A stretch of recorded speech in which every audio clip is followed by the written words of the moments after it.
और इस वक्त हम आपको खबर बता दें, अग्निपथ योजना पर योगी सरकार का बड़ा ऐलान। यूपी में नौकरियों की दी जाएगी प्राथमिकता, उत्तर प्रदेश सरकार अग्निवीरों को देगी प्राथमिकता।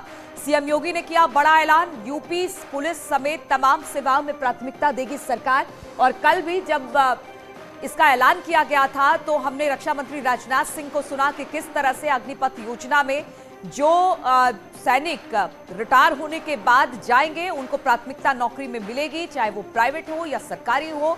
अब उत्तर प्रदेश सरकार की तरफ से भी ये ऐलान कर दिया गया है कि अग्निपथ योजना में योगी सरकार का ऐलान कि उत्तर प्रदेश में नौकरियों को दी जाएगी प्राथमिकता। एक ट्वीट उन्होंने किया है इसे लेकर मुख्यमंत्री योगी आदित्यनाथ ने, और उन्होंने लिखा है कि उत्तर प्रदेश में नौकरियों की दी जाएगी प्राथमिकता, यूपी सरकार अग्निवीरों को देगी प्राथमिकता। सीएम योगी ने किया है एक बड़ा ऐलान, ट्वीट के जरिए उत्तर प्रदेश पुलिस समेत तमाम सेवाओं में प्राथमिकता देगी सरकार। और जिस तरह से कल अग्निपथ स्कीम लॉन्च की गई, योजना लॉन्च की गई, उसके बाद कहा यह गया कि ये जो सेवा है सेना में वो सिर्फ 4 साल की होगी, उसके बाद क्या होगा।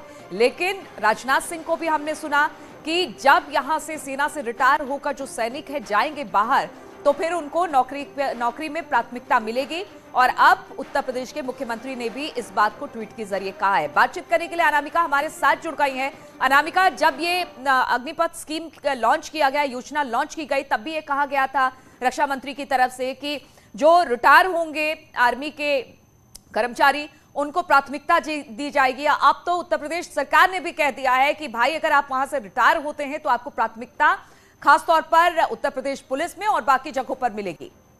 देखिए, ये कार्यकर्ताओं का या यूं कहे तो जो लोग एप्लीकेंट्स हैं जो आर्मी ज्वाइन करना चाहते हैं, जिनके लिए अग्निवीर एक बड़ा मौका है, अपॉर्चुनिटी है, उनके लिए एक बड़ी खुशखबरी है। क्योंकि कुछ लोग कल दोपहर के बाद जिस तरीके से स्कीम लॉन्च की गई केंद्र सरकार की ओर से, उसके बाद ट्विटर पे या बाकी सोशल मीडिया प्लेटफॉर्म पे सवाल खड़े होने लगे कि इसके बाद क्या, इसके बाद नौजवानों के लिए क्या है और उनके बाद जो बाकी जीवन होगा उनको कैसे गुजरेगा, किस तरीके से वो अपने आप को रोजगार से जोड़ पाएंगे। तो ऐसे में राजनाथ सिंह के बाद मुख्यमंत्री योगी आदित्यनाथ ने भी आज ट्वीट किया है, ट्वीट करके आश्वस्त किया है कि उनको प्रायोरिटी दी जाएगी। वैसे भी पुलिस विभाग में पहले से भी ये नियम चला आ रहा है कि एसआई से लेकर के बहुत जगहों पर प्रायोरिटी मिलती है, कुछ उसमें मार्क्स मिलते हैं।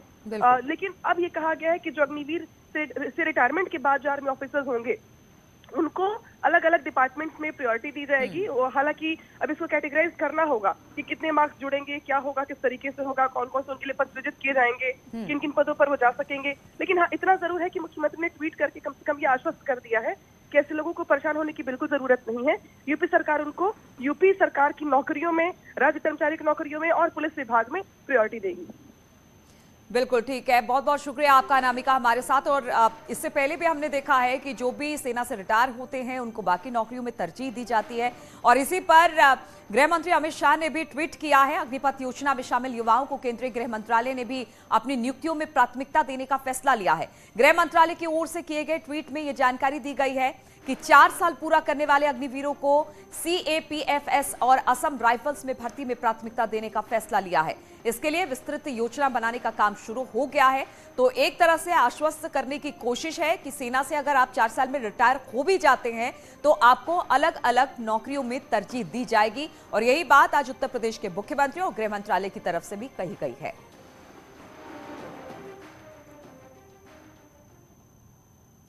और 12 जून को वित्त मंत्री सुरेश खन्ना के नोएडा के एक गौशाला में औचक निरीक्षण में मिली खामियों को लेकर नोएडा अथॉरिटी ने कार्रवाई की है।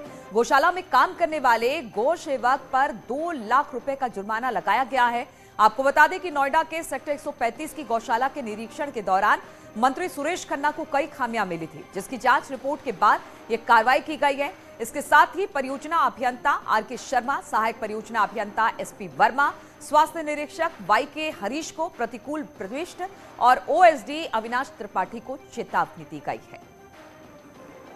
बातचीत करने के लिए हिमांशु इस वक्त हमारे साथ फोन लाइन पर जुड़ गए हैं। हिमांशु, हमने देखा कि लगातार ये कहा जा रहा है गोवंश को बचाने के लिए अच्छी गौशाला का निर्माण किया जाए और लगातार इसको लेकर सरकार प्रयास भी कर रही है। सुरेश खन्ना जिस तरह से नोएडा पहुंचे थे वहां पर हीला हवाली बरती गई, जो गोवंश को रखने वाली जगह थी यानी गौशाला थी, अब इस पर किस तरह की कार्रवाई हुई है?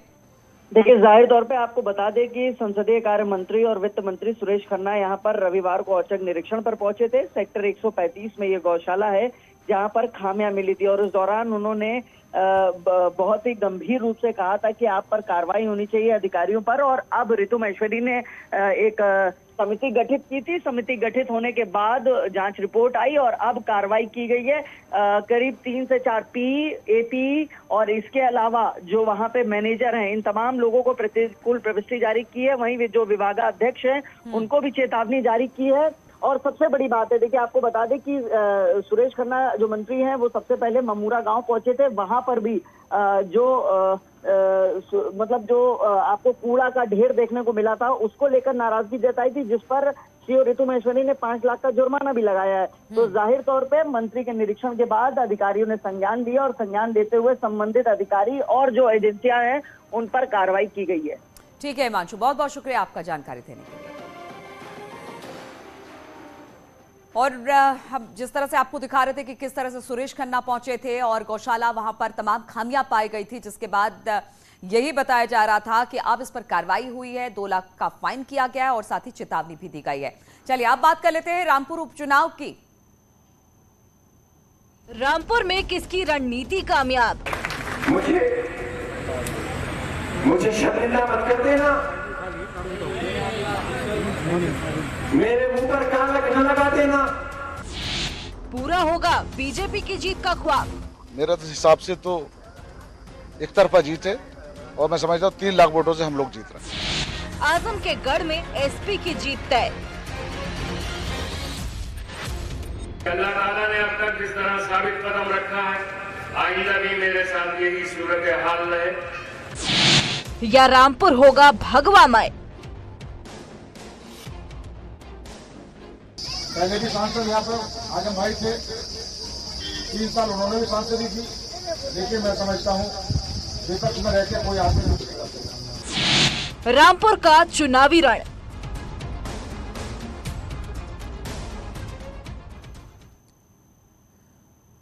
तो रामपुर उपचुनाव में कौन बाजी मारेगा, किसका रणनीति किसकी कामयाब होगी, यह सवाल बड़ा है। इस बीच बीजेपी प्रत्याशी घनश्याम सिंह लोधी और समाजवादी पार्टी के प्रत्याशी असीम रजा ने अपने अपने दावे किए हैं, लेकिन अगर रामपुर का मूड समझना है तो ये जानना जरूरी है कि रामपुर की जनता के मन में आखिर है क्या।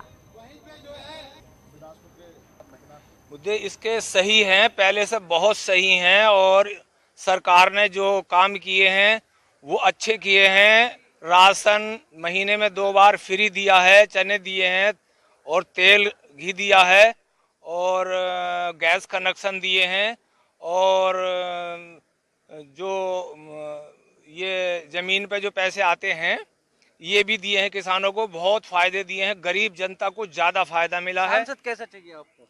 सांसद हमें जैसा ये हमारा प्रत्याशी है तो ये सांसद अच्छा, इनकी कोई शिकायत नहीं है पहले से भी। किसकी शिकायत नहीं है? यही जो घनश्याम लोधी हैं अच्छे हैं और अच्छे काम करने वाले हैं, जनता के बीच रहते हैं। कोई आया यहाँ से बन के चला गया, बाहर चला गया, ज्यादातर लोग सांसद बाहर के बने, तो यहाँ की जनता बड़ा त्रस्त रहती थी। किसी से अगर कोई काम हो पड़े तो मिलना हो तो इंतजार करना पड़ता, कब आएंगे, कब मिलेंगे, कब हमारा काम होगा। अब इस समय भारतीय जनता पार्टी ने हमारे माननीय श्री घनश्याम सिंह लोधी जी को भाजपा प्रत्याशी बनाया है। ये हमारे रामपुर के रहने वाले हैं और सबसे अच्छी बात, ये एक किसान परिवार से आते हैं, किसान है ये, अपने किसानों का और यहाँ के रामपुर की जनता का लगातार रहते हैं, उनका दुख दर्द समझते हैं। मुद्दे हैं यहाँ पर, कोई रामपुर में कोई इंडस्ट्रीज नहीं है, लोग बेरोजगार हैं। हम चाहते हैं जब हमारे सांसद जीत कर आएँ तो यहाँ पर रोजगार ऐसा हो कि कोई व्यक्ति बेरोजगार ना रहे।